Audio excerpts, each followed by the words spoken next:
Hello and welcome to Scrapping on the Fly. My name is Kristen and this is Scraplift Crafternoon, where my friends and I pick a layout that inspires us and scraplift it.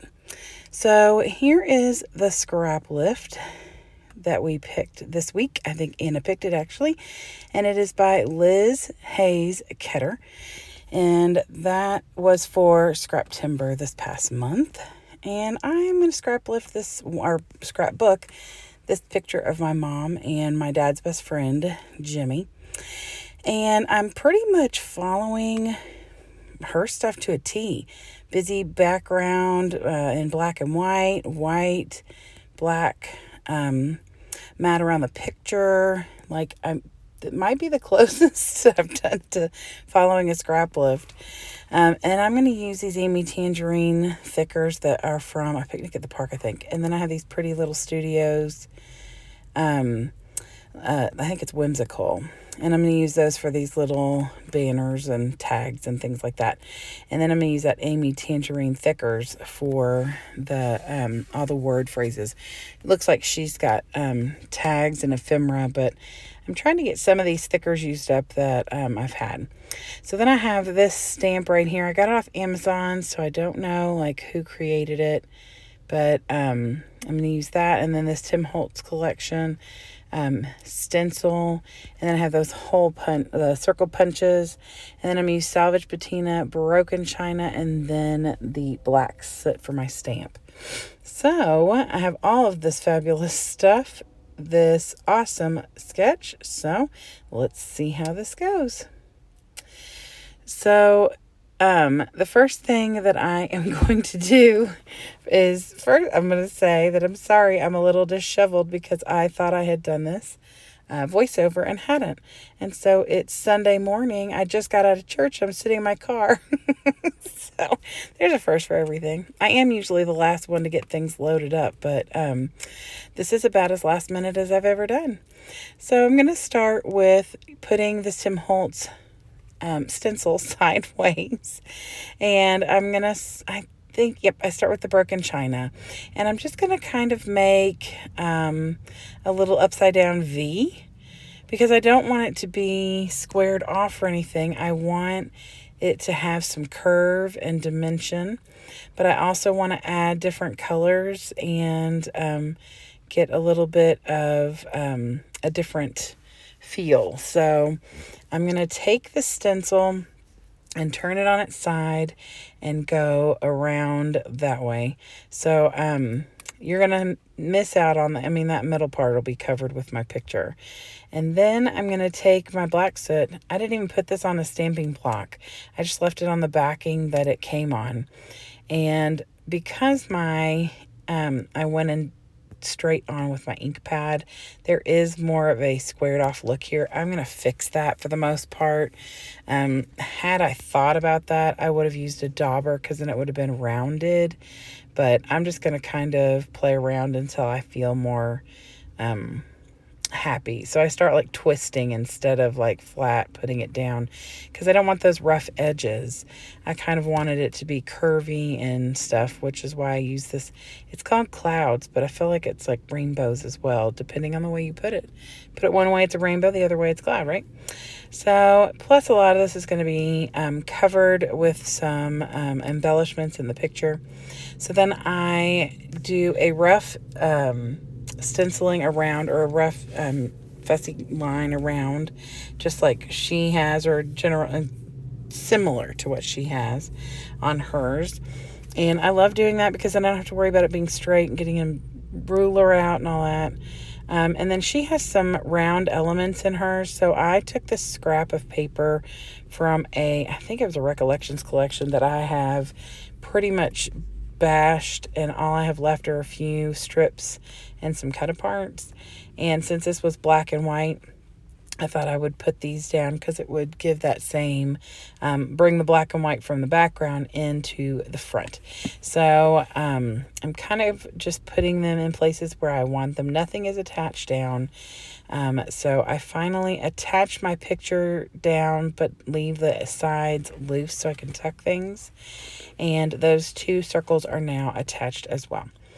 And from the Whimsical Pretty Little Studios, I pulled out the little peachy colored tag up at the top, and I'm just kind of faffing around trying to find a couple other things to put in here.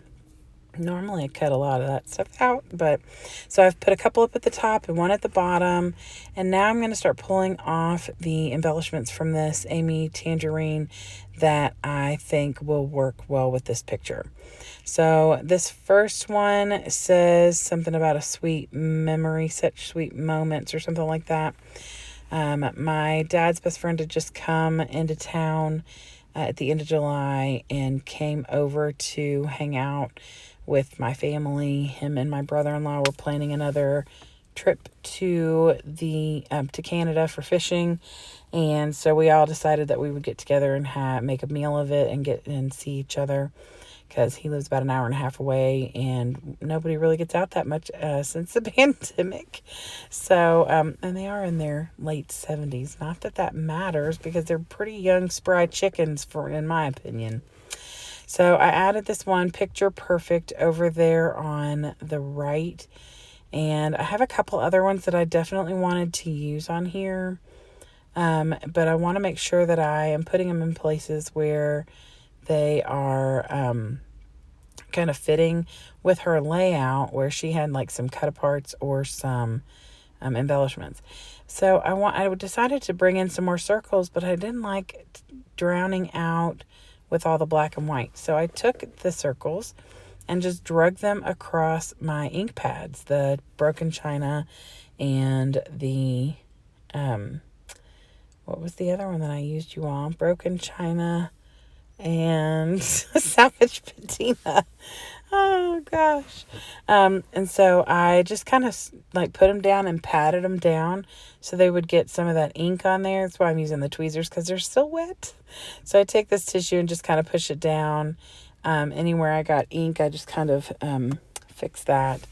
And so I'm just tucking those in places so that there's not a lot that is showing right directly around the picture. Like, I wanted the majority of the places next to the picture to have something. But of course I want the mixed media to still show. So I pulled this little rainbow out from the collection. I'm sticking mostly with like blues and like this peachy pinky color. I was thinking about bringing in like a splatter of one of those peachy pink colors, like abandoned coral or something, but I changed my mind. And then I moved this rainbow over because I found this bigger heart that could cover a little bit more space down here on the bottom left. And so I move it really quick before it solidifies. That Nouveau Deluxe adhesive is amazing. But once you put something down with that and leave it for a few seconds, it's down, and you're going to destroy your layout trying to pull it up. Believe me, I know. So I stick this little white heart up here, and it's kind of hard to see here, but in person it's got dimension, of course, because it's a thicker.